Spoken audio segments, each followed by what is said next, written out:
The Dorkening and all affiliated shows are not intended for anyone under the age of 18.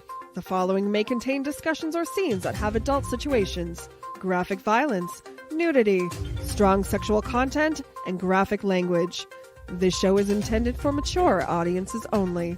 Viewer discretion is advised.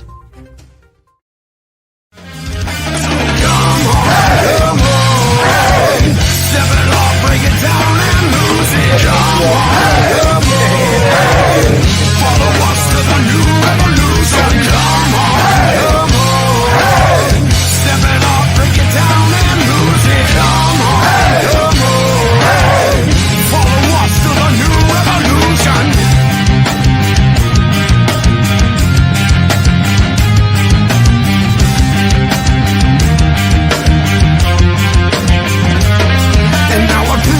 That this battle I am never losing. I'm choosing to ignore the cuts and bumps and bruises. I'm cruising through these haters, leave them looking stupid. They foolish if they think they'll ever hear my conclusion. I'm through with all these my dramas and their excuses. I'm bruising eagles left and right every time I do this. I'm shooting for the top, no I'll never settle what you did. The future's in my hands, my grip will never lose it. My crew is ready to obtain the absolution, removing any doubt that we was ever fooling.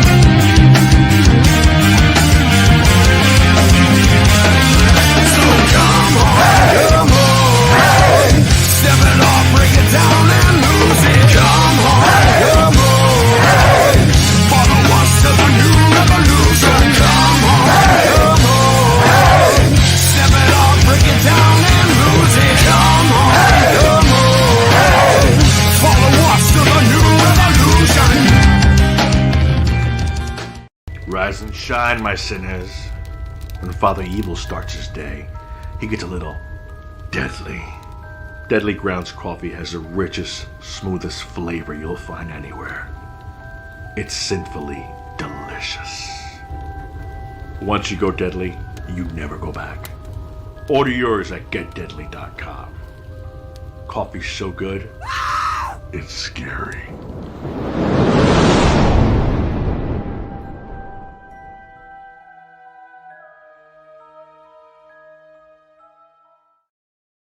Happy Wednesday, everybody. I hope you're having a fantastic week. My name's Leo. I'm the monkey behind the keyboard, and I'm taking that, whether I got the promotion or not. But anyway, we got a kick-ass show for you today. With us, as always, Benjamin. How's it going? It's going good. You can have the monkey behind the keyboard back. Thank you, because I keep on getting confused whether I have it or not. I'm going to have to actually find and buy you a real little figure of a monkey behind the keyboard. Oh, nice. Right? Jeffrey, how's it What's going? happening? How's everybody doing out there? Why does it have to be a little figure? I think we should get him like a 10-foot blow up that he has to stick behind him. Oh no, please. If I shove anything else in this office, my wife is, she won't be happy. We'll get him a 10-foot blow up of a monkey Baby Yoda. No. No.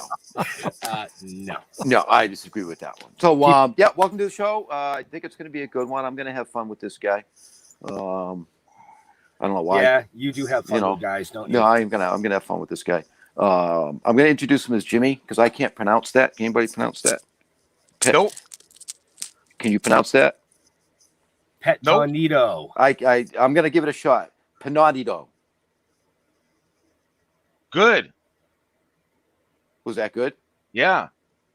So how do you say it? That's why I say Mr. Haunted. He's like, I can't pronounce it either. Yeah, AKA Mr. Haunted. Thank you. Nice. So welcome. You kind of freaked me out a little bit today with these little weird stories. They were awesome, I must say. Thanks. I didn't read all of them. You freaked me out at the Horror Fest. How so? Just walking around? Well, we had different booths, and towards the end, with 5 minutes left in the whole event, you came over and said, "Who are you? What is this?" I'm going to have you on the show, not knowing anything. That's how we roll. Yeah. We call that like that intuition. Yeah. You're highly psychic, obviously. You know, well, Highly psycho. Exactly. Yeah, that's what I yeah, change a couple of letters. Yeah. So, you got into paranormal kind of stuff a long time ago, Wow. 30 years ago, right? Well, investigating, yeah, but I was always a creepy little kid.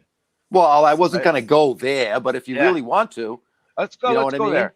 Let's tell the listeners how. You were one of those kids that would like go around the corner and rip the bush out of somebody's front yard, right? No, nothing bad. But I was always fascinated with horror and hauntings, UFOs, all that stuff. And I used to sleep in my toy box. My dad was a carpenter, and he had made me this big heavy toy box with big giant silver handles on it. And I'd sleep in it like this, with a cape on. And one time one time he came in and says, "Jimmy, where are you?" And I creaked open my coffin, and I rose up and said, "Get the F out of the toy box, Jimmy." And then what else did I do? I used to do a lot of. I was a creepy kid. I liked all that stuff. And then, so since childhood. So he was always the kid that would be like hiding in the closet and just peeking out at people. I did. You reminded me of something that I never. This is a Still Toking exclusive. Uh-oh. When I was a kid, I asked my mom for red paint because I had a small closet in my room, and she goes, "What's it for?" I said, "I want to paint my closet like the room in Amityville Horror, that room down the basement they found." But she wouldn't let me. She wouldn't let you? No. That's an exclusive right there. Now, as you grew and became an adult, do you have a red room in your house? Of course I do. Of course I do. It's a portal to hell. That was a dumb fucking question. Right back there. Well, that wasn't a dumb question. It was an assumption. It was a very good question. So there was a particular picture that piqued your interest when you were a kid, and I find it very fascinating because my sister gave me a book that had the same picture in it, and I was mesmerized by it. Freaked you out, right? Oh, yeah. And I kept on reading the stories over and over again, and you list the book. It might have been the same book, but it's the Brown Lady of Rayburn, is it? Raynham Hall. Raynham Hall. I Raynham Hall. have the picture here. I think it's in, yep, that's it. Yeah. Good job, Leo. Wow, she is sexy. So that picture started me. I wanted to get a picture like this brown lady. I was fascinated by it, just like you. And I didn't know where do you go to get a picture like this? So you go all through childhood. There's no Google then. I went to see Ed and Lorraine do a seminar at my college, and they were talking about a haunted cemetery in Connecticut that this white lady supposedly roams around in. So I took my camera. I waited an hour. There was no lady walking around. So I just I took a roll of film just to say I was there. And then when I got them developed, I got some interesting stuff on the film. And then I went back again and again and again. And after months, I had 2 photo albums full of pictures. And I was so stupid back then because I was getting such dramatic photos along with a lot of people that took pictures there. But if some of them weren't so dramatic, I just throw them out. I only wanted like really good pictures. So I had 2 photo albums of pictures from this particular cemetery. And that's how I started investigating. That's pretty cool. Yeah, you must have been a creepy kid. Oh yeah. You want to hear more? I'll tell you more. I mean, we got an hour. I don't know if you want to hear it. We want to hear it all. We want to hear everything. Me and my sister. Do you remember? You guys old enough to remember? Like you didn't have a lot of toys, and if you got a cardboard box, like a big cardboard box from a delivery, you'd make a car. You write you do the speedometer. You make a wheel. Make little pedals. I made spaceships. Spaceships, right? I remember that too. And so one time, me and my sister said, "Let's do something different," and we made little like partitions in it, and we made these little death rooms. I was like 6. I don't know where I get this from. And each room had a different scene. Like for example, they're all dead people. We made out of Play-Doh, and like that. I try to give them. We try to give him creepy names like Ezekiel Johnson, and he died from he was across the street from church, and he died. He got hit by a car. So he had his own little room, you know, like a little funeral, little flowers and vases, and poor little Ezekiel's laying there. And we took a chunk out of his head and put a little piece of white cardboard in there showing his bone that he he was injured. And there was this little baby that died. And I forget his name, but he got stuck in an escalator. So we got like a cheese grater and smushed it on his head to show like the grate of the escalator stairs stuff. So there's all death rooms. So did your parents send you to any specialists or anything? I'm sorry, cut out. Yeah, right? I'm just joking.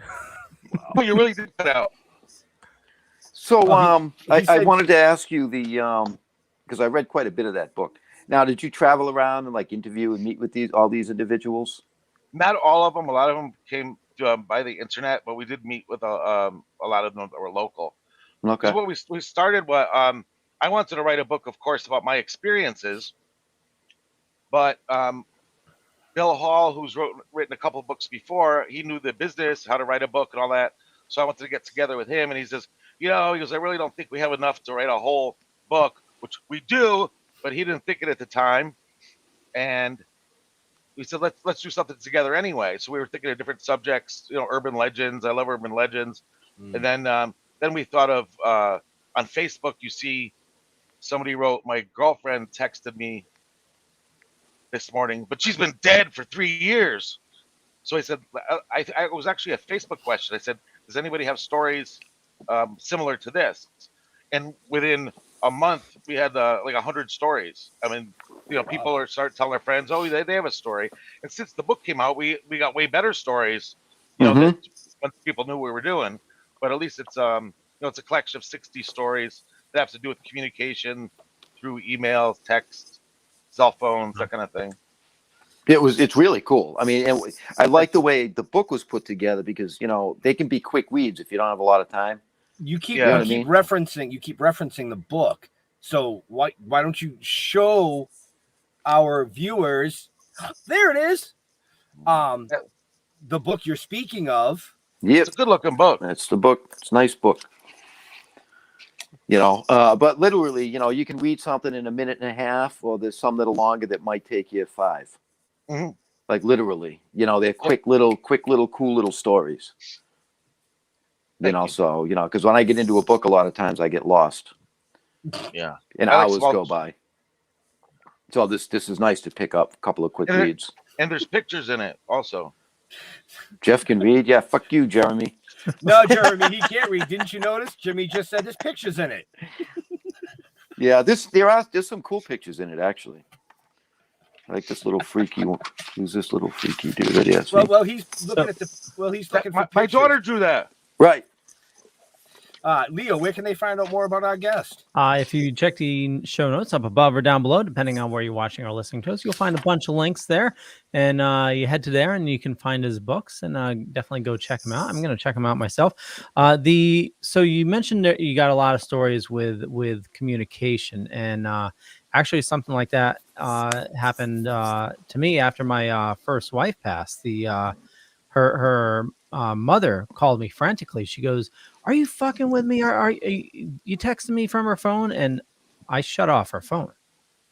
It was like, and she was getting texts from that phone number, and it was like, we still had the phone activated, but the phone was like shut off. It was just. Did you get many? Was there many stories like that? Yeah, what's funny is that we wanted the creep factor.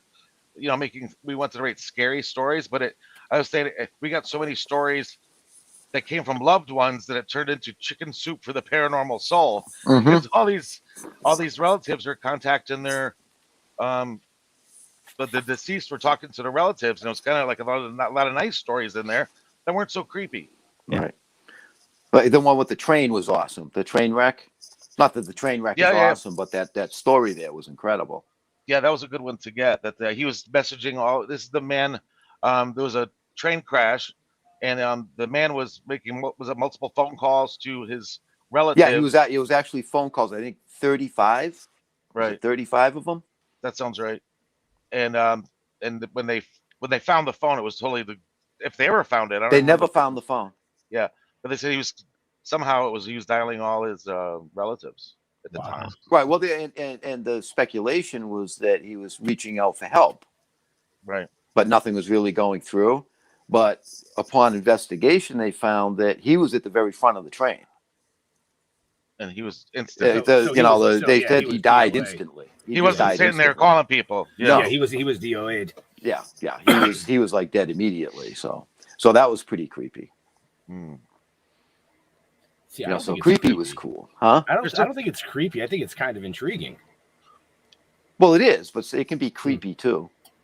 It's only creepy when your hair stands up on the back of your neck. Well, there's a few of those but in here, interesting, because we're all, looking for that glimmer of hope that there's something, past this, and it's stories like that reaffirm that, our belief that, this is not the end. We're all just bags of meat with energy in it, and that energy has to go somewhere. Bags of meat. That's it. I just said that yesterday. I said, "Do you know what? We're just a skeleton walking around with some skin on us. That's all we are." Basically. Bags of meat. Oh, guys, I got a really important thing to add to this. I got into a forklift accident a few years back, and they were trying to find damage on me and stuff. And they did a bone scan. I didn't know what a bone scan was, so they put you in this MRI machine, and at the end of it, you get a whole, basically a whole X-ray of your body. And you know those skeletons in science class that hang on the wall? Mm-hmm. Mine didn't look like that at all. It looked like an orangutan. I want to draw it for you quick, but it's very important. Well, you have a barrel chest. That's why. Yeah, it really wasn't graceful. It really wasn't It was graceful. so embarrassing. It looked like this. That was my skeleton, not like the science class skeleton at all.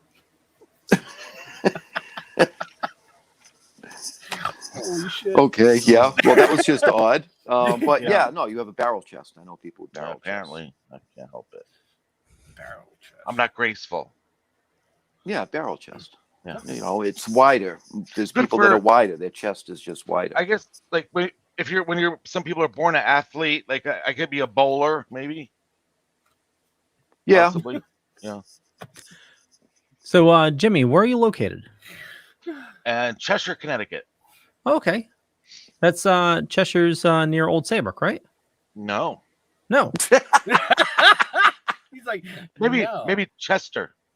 Oh, Chester, yeah. Chester. I'm pretty much closer to Waterbury, New Haven. Okay.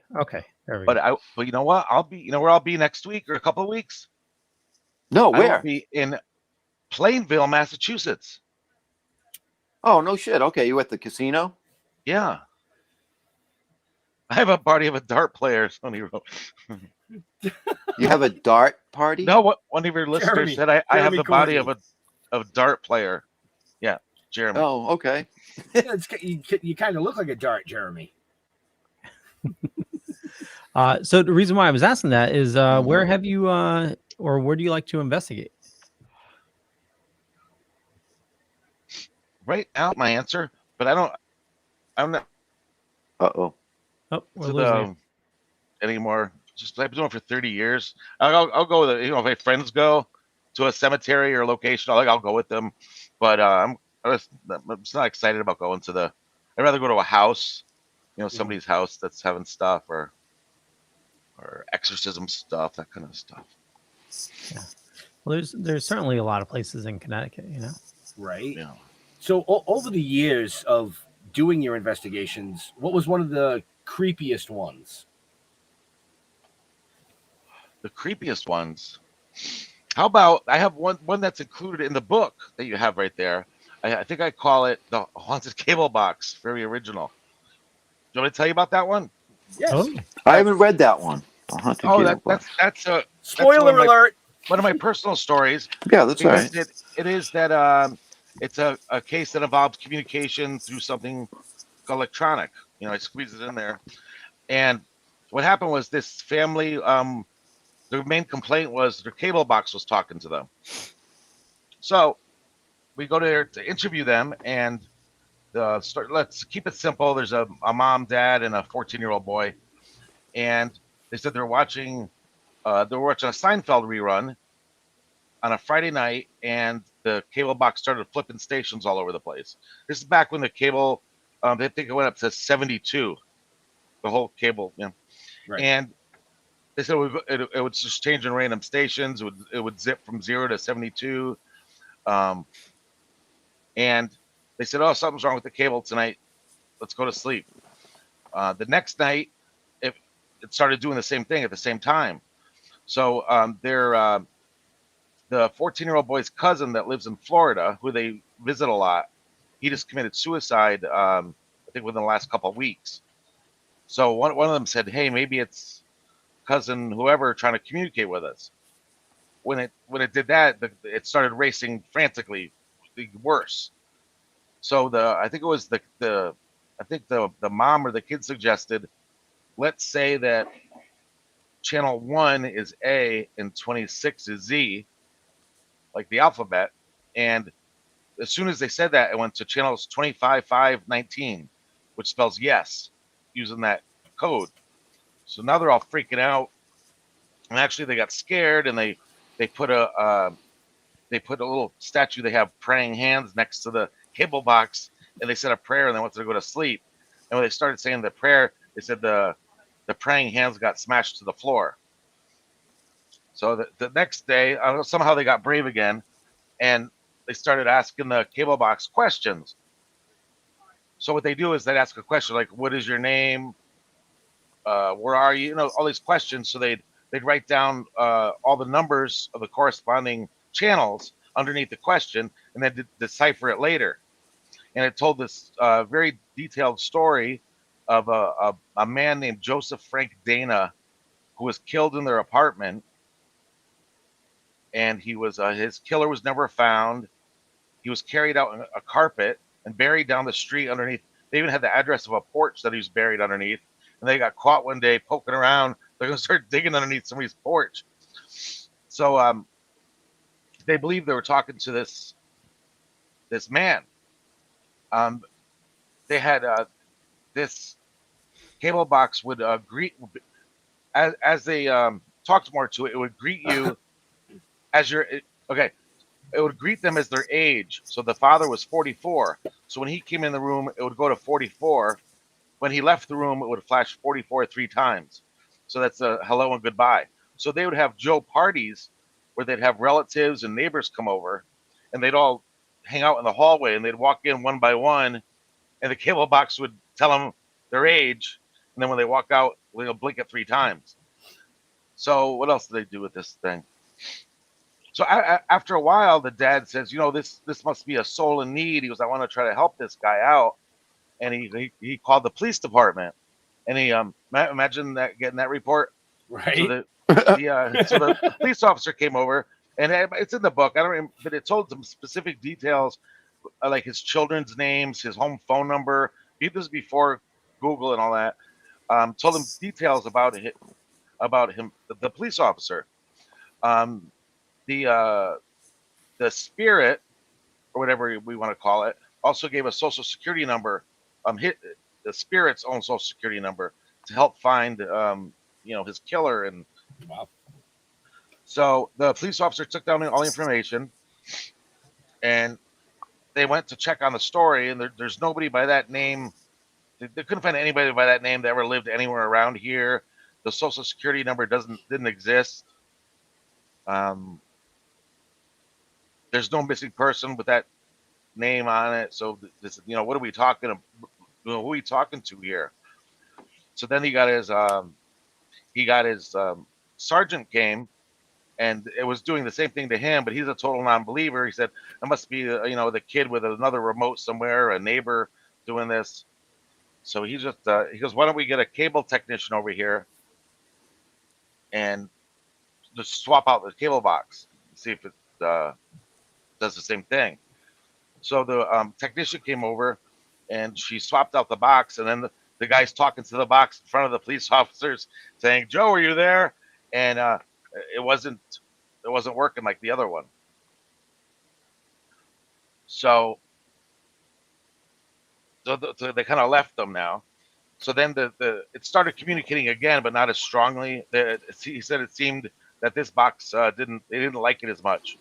So when it was really weird when we went there when we were investigating, we were having them ask questions to the TV, and you'd hear it like a chunk chunk chunk, like it's trying to press buttons, but nothing was happening. We heard knockings in the closet. It was pretty cool. So but other stuff started happening in the house too. Some movement of objects. They started hearing whispering in their ear when they're trying to go to sleep. Some investigators were there another night, and like the toaster moved across the table. I know I'm missing a major part here, but You'll have to buy the book. Yes. I don't care about that. But I remember the ending. Well, we interviewed them a bunch of times about. Usually, hauntings just don't start happening. There's usually something. Did you bring a new thing into the house? Did you meet somebody new? Start a new job? Or there's always some kind of dynamic that starts the haunting, and they couldn't figure out what it was, except for the boy that committed suicide in Florida. So then the 14-year-old son finally admitted, on like the fourth or fifth interview, he said, "Okay," he goes, "when I went down to hang out with my cousin, he goes, you want to go see something cool tonight?" He says, "Yeah." So they brought him to a big field where they had a big pentagram already somehow marked in the grass. And he goes, they all put on robes. And he said he was watching them. He didn't participate. But they all put on robes, and they said they started all chanting stuff. He goes, I don't know what they're chanting. There's mumbling something over and over again. He goes, then they brought out a goat that was tied to a tree back there. You want the creepy story, right? Yeah. They brought out a goat. They put it in the middle of and he said, no devil worship stories. They took out a goat, put it in the middle of their circle, and they had a sword, and they sliced the goat's head off.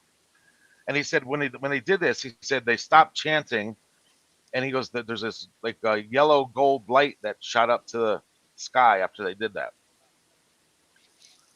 So that's weird. So then we're thinking, did the stuff kind of more coincide with that? And usually you never find the answer to these things, but it's like it's possible. Right. It probably wasn't a good idea to do. So so we were going pissed because he was missing his goat. And the sad part is someone was missing their pet that night. Right. Also. Yeah.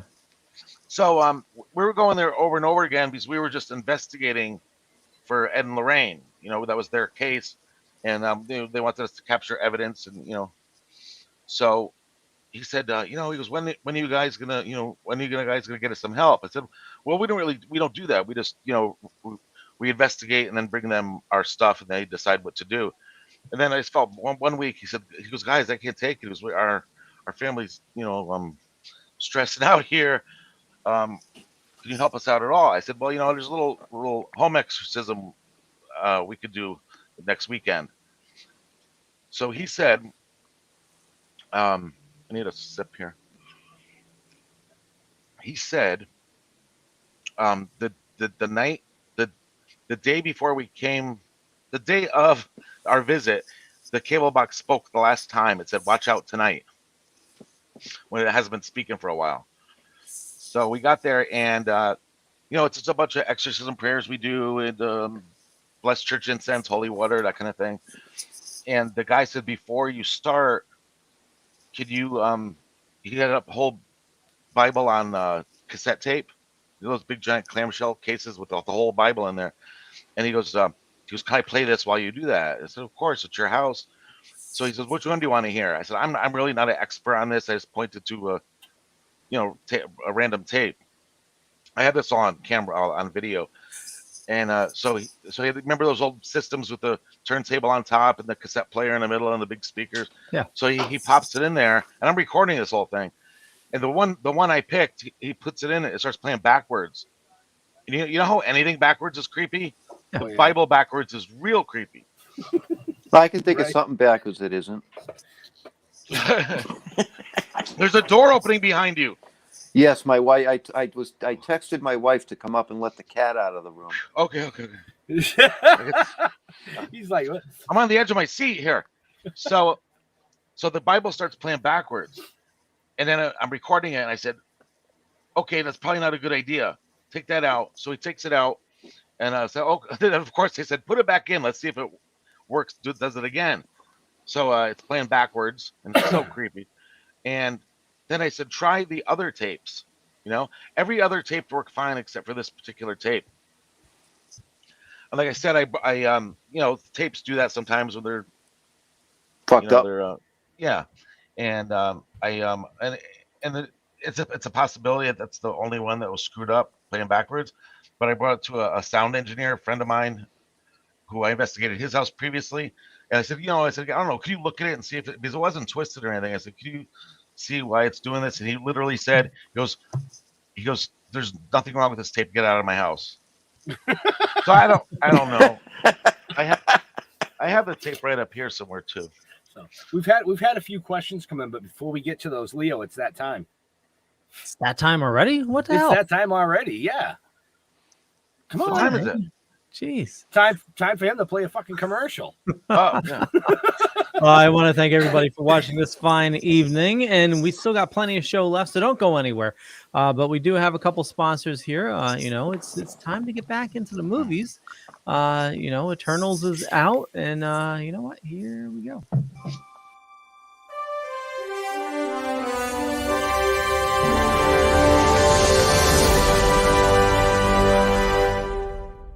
Did you know around 83% of Americans with disabilities are unemployed? We are changing that. The Prospector Theater is a 501c3 nonprofit dedicated to providing competitive and integrated employment for adults with disabilities through the operation of a first-run movie theater in Ridgefield, Connecticut. We greet, seat, and treat our audiences to the best, most accessible movie-going experience in the world. Hollywood blockbusters, delicious gourmet popcorn, and one-of-a-kind pink glove service. Join us for a movie and see our sparkle in action. For more information or to purchase tickets, visit www.prospectortheater.org.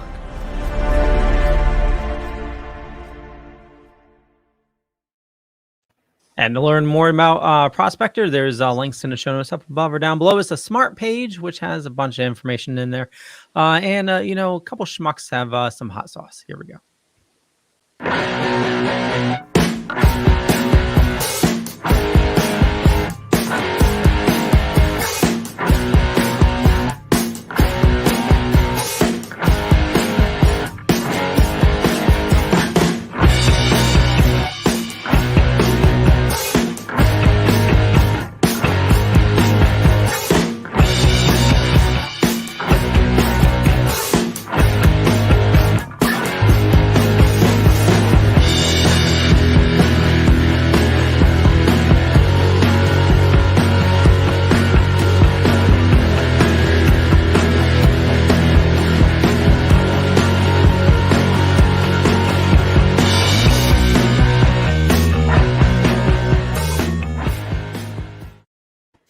They can find the link for that. Also in the show notes, we got both of you to smile. I saw that. Who? Huh? What? Nothing. What? Huh? What? Jeremy wanted to know, what was the farthest you've traveled or any famous sites for your investigations? Well, as far as the local private residence investigations, been to Maine, New Hampshire, the whole New England area down to Virginia for home investigations, Pennsylvania. But the farthest I ever went was I just went to Jamaica, not for investigation, but they gave us like a nice tour of what's it called? I forget the name of it. It's the White Witch of Rose Hall. I guess it's called Rose Hall. If you ever heard of that one, that was a cool place to visit, but not much investigation. So I'm pretty much up and down the East Coast in New England. Nice. And he's also asking, you ever hear any of this stuff and just think the people are BSing you? I don't. I'm sure there's one that probably was just making up a story, but usually, I think whether something's happening or not, maybe nothing's happening, but they believe that something's happening in their house. I don't think they're going to call you out to the house to tell you that they heard knocking on the door or the wall. So whether it's true or not, they believe it. Yeah, I think they believe something's going on. Right. Yeah. I could see that. Right. Yeah. I could see that. Jeremy's a dart player, right? Yes. Was there any time where you were doing an investigation and you thought you brought something home with you? Once. Question. So we were doing this case that we thought was this. I'll tell you a little bit about the case before I tell you. This woman, she was an older woman. She lived in an older housing complex, and she was just moving in. And the woman that lived across the hall from her, she was just trying to move her stuff in. And really, she's kind of being a nudge. And she's like, "Hey, trying to talk to her." She says, "I just want to get my stuff in, and then I'll talk to you. Let me move in or whatever." So she's like, "Well, do you want to come over for dinner tonight?" She goes, "No, not right now. I'm really busy." She goes, "Tomorrow. Let me she's flustered. She goes, "Let me talk to you tomorrow." She said that the woman didn't like that apparently. So the next day, that woman came over and she bought her a little cup of tea or something, but it was only like this much stuff in the cup. And she goes, "Here, I bought you some tea." And she says, "Okay, I'll have it later." Then the lady went back across the hall. And so the lady came back later to retrieve her cup. And she says, "Did you drink the tea I gave you?" And she says, "No, I didn't." She goes, "Yeah, I know, but you'd be dead if you did." A nice neighbor. So Wow. she would walk in. She would come into her home sometimes and just smell something bad. And she was searching for the smell, and she'd find a dead chicken underneath her bed, like a bloody chicken under her bed. So the woman came over another time, and she was doing. She said the woman had something behind her back, and she was talking to her, and she was then during the middle of the conversation, she just took it out and started like doing circles in front of her with this bag that was just a bunch of feathers and blood, and she imagined it was another chicken. These poor chickens and goats. Right. So Right. they found out that this lady, her son was not the landlord, but he worked in the building, so he had the keys to everything. So she's obviously they're letting him in and doing stuff, and she calls the landlord. They don't want anything to do with her. And she came in once, and there was some there's like those slate pieces in front of her door, like inside the door. And she came in once, and there was like these weird chalk drawings in the slate. She was obviously trying to give me some voodoo or whatever it is. Yeah. She was hexing her. She was giving her a good doozy there. Another weird thing is, I wish I had a pair of glasses to show you. And it's just a weird thing that I never even heard of. She had about 4 or 5 pair of glasses, regular glasses, sunglasses, reading glasses. And like the lens is like this. There was this line that went across every lens she had. Like no matter which, it was just, I don't know how to explain that. Just a weird, odd thing. So this woman was terrified, didn't know what to do. And we went to her house 2 or 3 times just try to get evidence. And it was weird. Every time I drove to her house, which was maybe half hour away, my car would overheat. And it wouldn't overheat going anywhere else, just to this woman's house. Not saying that's the reason, but it was strange. And then after coming back from her home one day, I was laying in bed, ready to go to sleep, and it wasn't pitch black. The hall light was on, and I was laying on my back, and I see this black cloud, black mist in the hallway, like hovering near the ceiling. And like I never saw anything like this before, especially in somebody else's house. It's cool. You want to record it in your own house. You don't want it. And No. Right. No. yeah, I was terrified. So then, anyways, so I'm watching it now, and it's coming. It's really moving really slow, and it was coming down the hall into the bedroom and through the doorway. And like in a second, it was going to be over my head. I just closed my eyes and didn't open them up till next morning. I didn't want to see what it was. Right. That's the only time I could think of something. Yeah. That you brought home? Yeah, I would. Yeah. I would be dropping a shit. Yeah, I didn't like it at all. Wow. Yeah. Jeremy says, I want to believe, but I haven't had any experiences, but I definitely could believe there could be more. Brian is asking, have you ever visited the Purple House in Colonial Williamsburg? No, but I want to go to the Purple House in Colonial. Matter of fact, Brian, is it Brian? Brian. Brian, Yep. I'm using a purple light tonight to lend an air of mystery to myself. You know, just throwing this out there to you, Jimmy. I sent you a couple of links for potential shows that you might want to check into. Trying to vend at next year. One of them is Tidewater Horror Convention, and that is in Virginia. Okay. Brian is actually one of the promoters. So I'm just saying, if you go down to Virginia, who knows? It could be a twofer. You could end up going to What is the this? Purple House. That is what we call hair. But this flip right here has ruined my life because it was fine all day, and now we're broadcasting all over the world in hellfire. And anyway, cut the fucking thing off then. What month is this? That one. Tidewater, I believe, is next September 9th, 10th, and 11th. I want to go. I'll send you the information. All right. We went down last time. It was a blast, but there's a lot of great areas right around there that you could definitely check out and investigate, or just take pictures, and maybe have another book by the time you leave. Who knows? I hope. Right? I wanted to ask you guys. It's been so busy the last 2 weeks. I wanted to kind of check out your shows and know more about you guys. And just today, I'm going through your channel. I see, was it D. Wallace? Yeah.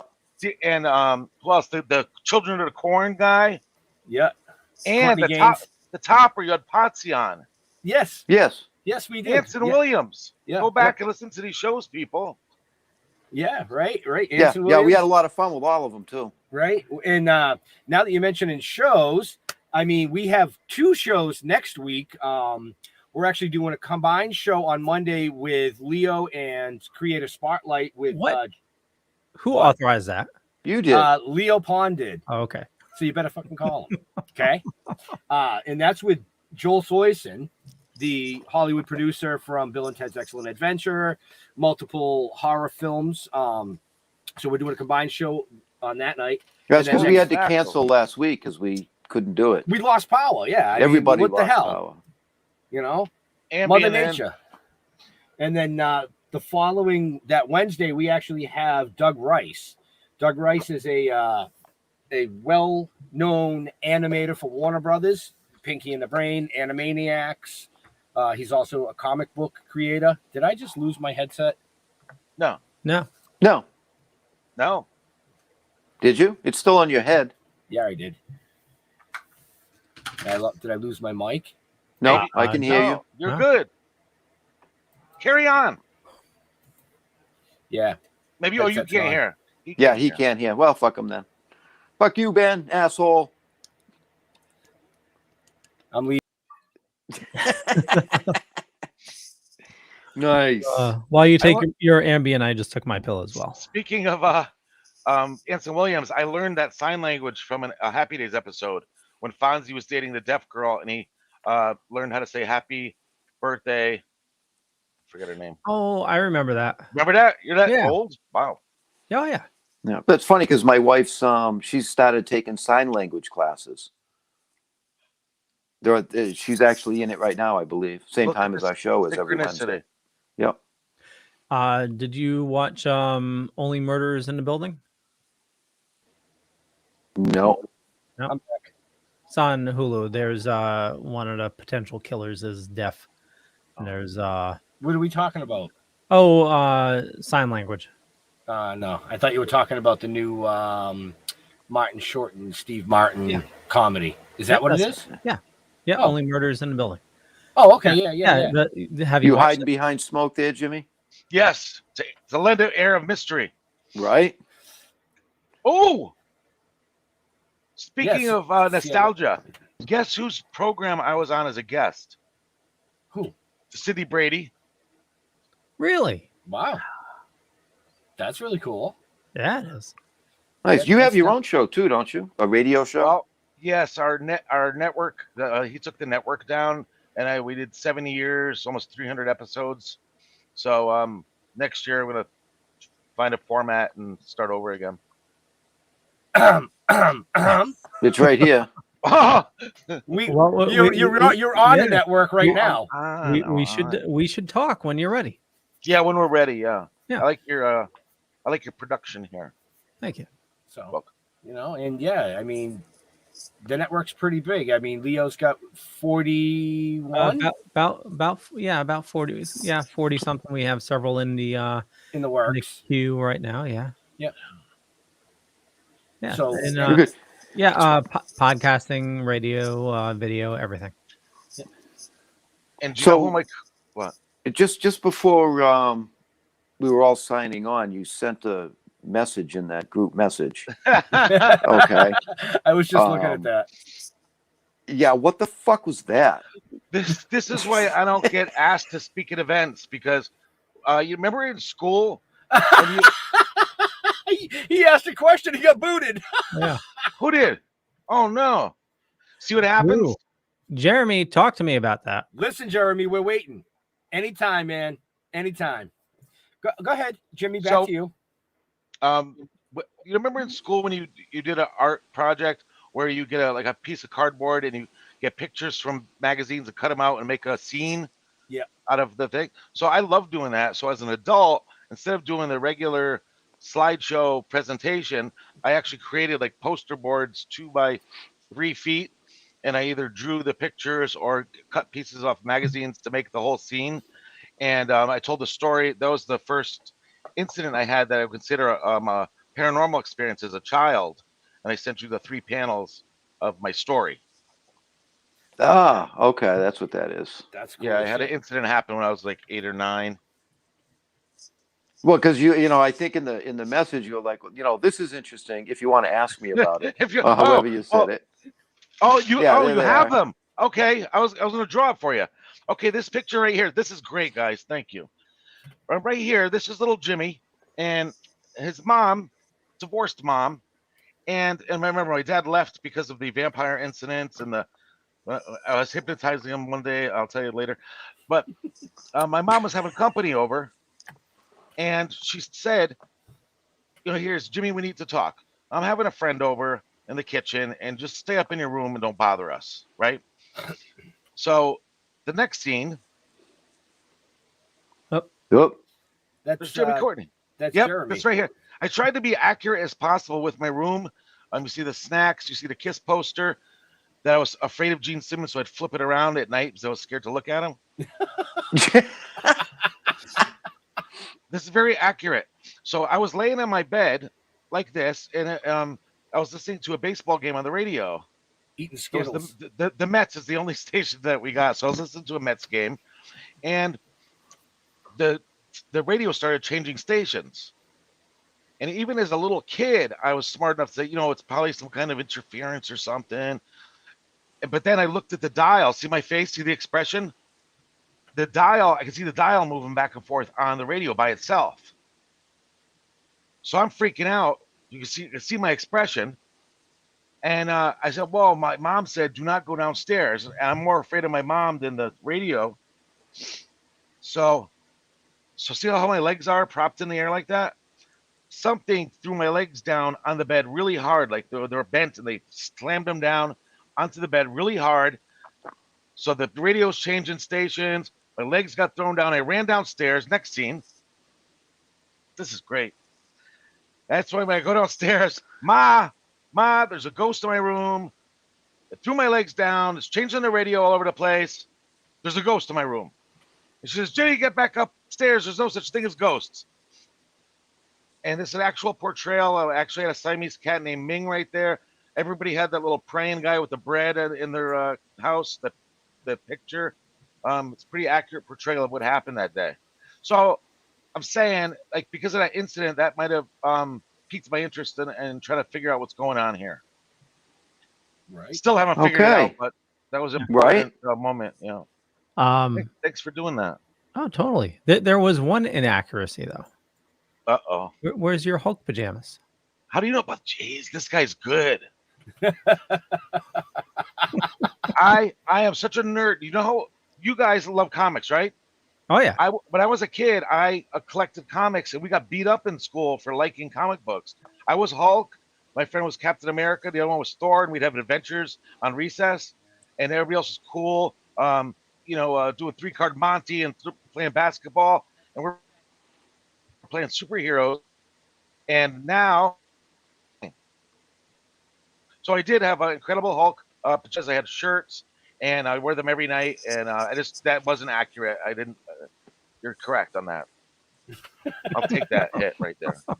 I'll take that hit right there. Yes, usually we all do our research on the guest. I was slacking this week. Well, you got a lot going on. But yeah, it's definitely a really good representation though. It's, I like the art. How'd you find that? I was looking for shit. Where'd you find that? I don't know. I read it somewhere. Okay. I think on my website, my website used to be 25 pages long with pictures and stories. And I say nowadays people like simplify like just a main page with a couple links. And I had some guy redo it for me. I just wanted one page, but it's still all messed up with codes and stuff. And one day we'll have one of you guys fix it for me. I just want one page, right? Just with your basic story and a link to, the book or something or the radio show. Well, if you join the network, we can help you with that. Thank you. Well, no, it's one of the perks of being on a network, web hosting with, like a WordPress site and stuff like that. Right. Yeah. I'm not tech savvy so much. Not. No, you couldn't. You didn't get the right headphones so you could wear your hat. Exactly. That was a fail. Did you get? Yeah. Well, I don't know. No, you know what? You're wrong. You're wrong. Who's because wrong? Because I have a bunch of top hats, and I did cut one out. Oh, you did? Yeah, but I don't. But I'm wrong. I don't have it with me. But I did cut one out so I could wear it over the headphones. Oh, nice. That's funny. Yeah. So for somebody that wants to get into investigating, because you see all these shows on TV, all these paranormal people, and tons of people are trying to get into it. What's some advice you would give somebody starting out? I would say a lot of people just want to jump into like investigating people's homes, but I started in I just try to find local places that were haunted for myself, or you could join a team if somebody wants to jump right in. There's when I was a kid there was Ed and Lorraine Warren and like a group in England, and that's it. Like that's all. There wasn't any groups. Now there's a group on every block. So just on Facebook, I'm sure there's a group in your area if you want to join a group. That's probably better advice than going taking pictures in a cemetery like I did. And hoping for the best. Yeah. Right. Or start your own. Now, have you ever been to Sleepy Hollow? No. Oh, you should go there. I want to go to Sleepy Hollow. I want to. When we go to film there, we'll bring them down. Yeah, I want to film there. I haven't gone that much. I haven't gone many places. Yesterday, this year that was cool. Yeah, it was the first year I went west of Pennsylvania when I went to Arizona for that event this year. I need to start going places. Sleepy Hollow's right in New York. Yeah, I haven't been. Yeah. Actually, the gentleman that's filming our TV series, his wife's family owns 90% of the cemetery. So we got an in-depth a lot of her family, her whole family is like buried there. Yeah, we got a very in-depth tour of Sleepy Hollow Cemetery. Yeah, a lot of cool crypts and a lot of cool stones. Bridges. Yeah, it's really, really awesome. Yeah, it's definitely worth checking out for sure. And Jeremy, I might take you up on that offer at some point. Hunting for what? What are we hunting for? I'm assuming ghost hunting. Well, what the hell? I want to go. I want to find some cryptids. Oh, well, Jeff is near a place. Yeah, I'm right near the Bridgewater Triangle, they call it. Yeah, and there's supposed to be Sasquatch and mini Sasquatch. I think there's mini Sasquatch. You get the mini Sasquatch, but I'm sure there's regular Sasquatch. Is that the little puckwudgies? Little puckwudgies, yeah. Yeah. yeah. That's exactly what they are. They're adorable. Mini Sasquatch, yeah. They're like a tribble with legs. Yeah. So what type of cryptid would you like to go after? Kind of looks like this. Right. I want to see. I help a friend's podcast because I don't have time to do a weekly one now. But I made up a feature called cryptid corner where each week I'll send them a 2-minute clip on just describing some cryptid. I want to see. And then this week I researched the duende. Did you ever hear that one? No. No. Which startled me, Jeff, because it's duende. It's mainly Mexican and South African lore. It's this little creature that lives in the woods, like a gnome-like creature. But it, on a good side, it helps you out of the woods if you're lost. It's like a little sprite. On a bad thing, they said like they'll go up to little kids and clip their toenails if they're untidy while they're sleeping. They said sometimes they might cut a toe off by accident. So it's a lesson to tell the kids to clean their toes. But this duende also, they said, is a little creature that lives in the walls of bedrooms, especially little children. And there's a story in the book right there. There's pictures of like little trolls coming out of a doorway in the kid's bedroom. And I just linked that today. I said maybe those little duendes in there. It could be. Could Damn be. things. Yeah. I'm gonna fight all that stuff. There's a Wow. Florida swamp person, the Mothman, the werewolf up there in Wisconsin. The Right. was a Bray Road monster. Yeah, I wanna Bray, find yeah, all of Bray those. Road. Yeah. I'm more interested in those now because you could actually made those. I want to find one. Cool. That would be cool as shit. Yeah. What? You were you also were involved in some exorcisms, weren't you? I was. I mean, that's going to be a really I don't know. that's a really, really odd experience, I can only imagine. That's a whole story. I tried to do a 2-minute, like a little bit of it if you want. I'll give you 5. Okay, so when we had a group that wanted to investigate less because with the Warrens, like they were getting the worst of the worst around the world, the terrible cases, and it was a large group. So, like for example, the cable box house, like we'd go one day and then it's in another group the next day, and we'd rarely see a case from beginning to end, just because it was a large group, you know. So we said, let's start it in like a little side group that we could just, you know, we do our own little case. Like hopefully it's an Aunt Jenny ghost and not a demon all the time. So we could follow it from beginning to end. And it'll be like, you know, wrap it up and it'll be nice. So the first case we ever did was this woman that was having this 18-year-old woman, 19-year-old boyfriend. They rented this home in Palmer, Massachusetts. And they were complaining of scratching on the walls almost as soon as they moved in, and they put new carpeting down, wallpapered the house, and they wake up in the morning and actually see the claw marks in the wallpaper, and each day it seemed to get closer to the upstairs bedroom. So they were terrified as what's going to happen when it gets up there. So we were saying, no, another thing is, okay, it started when you moved in the house. Do you have any other haunting experiences as you were growing up? And the woman's mother came along for the interview, and she said, well, you know, when she was 13, we have these videos of her that there's all unexplainable stuff was happening to her. They have a video of her getting thrashed. Like it looks like somebody's holding her wrist and just throwing her from wall to wall. Another video, she's laying in bed crying, and something's holding her hand above her head, twisting it back and forth. It's been on TV. Twisting her hand back rapid fire, and she's crying. Said, cut my arm off. It hurts so bad. And that she actually broke bones in her hand and wrist from this happening. So for a year, this weird stuff went on. They brought her to spend tens of thousands on specialists, and they couldn't really find an answer. So we just thought maybe they're connected. Maybe she had some kind of demonic oppression or something trying to hurt her, and then this being in this house opened it up again or something. So the things that happened to her when she was 13, it ended in a year, like just ended. Like nobody knows why. So we talked to Bishop over here, and he says, well, he'd be willing to give her an exorcism. And she said she was willing to try. And she said, I don't think anything's going to happen to me. But she wasn't giving those outward signs of person under the influence. Just, you know, the scratchings, here's some voices and stuff.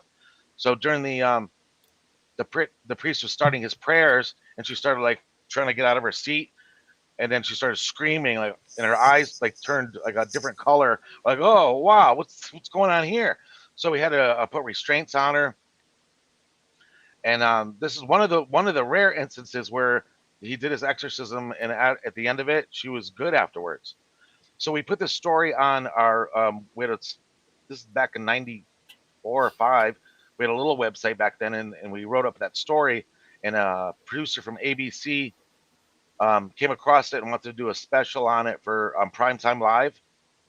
So we all agreed to it, and because of that, Aaron, remember back then when we only had a few channels, everyone watched that show. And the next after that show aired, we got calls from all over the country saying my son, my daughter, my friend, my spouse, they're talking Latin, walking on a ceiling. Like, we can't find any help here. So our group were weeding them out, trying to find the ones that seemed legit. And we're in our 20s. We're coordinating plane flights for people, picking up people from airports, bringing them to the church. So we only did them like once a week on Exorcism Wednesday at the church, and it was crazy for a year or two. Wow, That's how that Now, started. how many did you end up doing? We're up to 50, and it wasn't me. It was like I was an assistant. Right. Like, well, just being involved in witnessing something like that. Right. well, it is scary just because you're connecting the person with the help that they might, assuming that these are all legit, or even one was legit, it would be worth it. But you're coordinating them getting the help they need, their transportation. You're helping restrain the individuals, and the scariest part is a lot of them say the same thing. Like when you're all around them, and they try to attack the priest, or they threaten the priest, and then they look at us and they said, and you people that are helping, we're gonna get you. It might not be today, tomorrow, or we're gonna get you. That's not nice to hear on a Wednesday afternoon. No. Right. At all. No. So were they all like very, very similar in nature? No. There's some that No. are very uneventful that they don't even have any kind of reaction.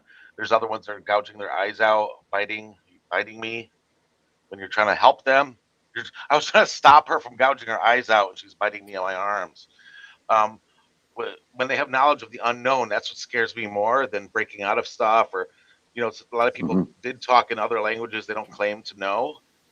But when they, for example, our job was to before the person got there, we'd set up the altar for the priest. We get this chair from outside that's an exorcism chair. It had restraints on it. We'd get his books ready, clear out the area so he's all ready to go. And only me and a police officer showed up one Wednesday to assist, and we only knew that some woman was coming from Virginia. We didn't know what she looked like or anything. We just knew she's coming from Virginia. So we're a little early, and we got done early, and he's just saying, "Hey, Jim," he goes, I got into a fight with my mom last night on the phone. I said terrible things. As soon as I get home, I got to apologize to her. It was just a conversation. So then a half hour later, they bring in the woman from Virginia, literally 88 pounds. So during she's the one who was gouging her eyes out, by the way. During the prayer, she's just sitting there looking at the priest, listening. And then for no reason, she just turned to the priest, turned to the police officer, and she says, "And you, the way you talked to your mother last night, that was disgusting." And then just went right back to the priest. And that scared me, because you don't know what they know everything about you, or they're going to start saying things that you did, or Well, that's scary. When they know something Right. they shouldn't know. Yeah. Wow. It just Cool. got silent. It just went. yeah, no, Yeah. that's really cool stuff. Leo, you got another show tonight? I do. All right. Then Excellent. we're a little past, but that's all good. What's this? Well, we just had something pop up. Yep. Ryan Price says, I had an experience where I had something attached to me for years. And one of the main things that used to bother me as a kid, I'd always felt like bugs were moving around under my skin, and I'd have like uncontrollable rage. And when it finally got removed from me, it started hailing outside. Like as soon as I felt it detached, Wow. it felt lighter, like a weight had been lifted off me, and my rage issues disappeared. We've heard that symptom before with the bugs under the skin, or it feels like worms are crawling underneath your. I've heard that. Last question I'll hit you with is working with Ed and Lorraine. What are your thoughts on the depiction of them on the Conjuring movies? Well, the last one was, I mean, the last one I didn't really care for. That They was were, the devil made you me know, do it, right? the devil made me do it. I tell you this: the subject of the devil made me do it, Arnie Johnson, nicest guy in the world. But the story with there was one scene where I think Lorraine was hanging off the cliff and Ed helped her up, and Lorraine was crawling underneath a building. They made it more like an Indiana Jones movie, you know? Yeah. They Hollywooded it out. Oh yeah, really Yeah. bad. Like if they stick with the story, it's gonna be a good story anyway, and do your thing to it. But when it gets like that, because people really think that all these things happen, and then you're trying to, yeah. At the first one, I liked a lot. Sensationalism. The first Conjuring, I liked a lot. But Nice. they're all, yeah, it's just sensationalized. Yeah. Yeah.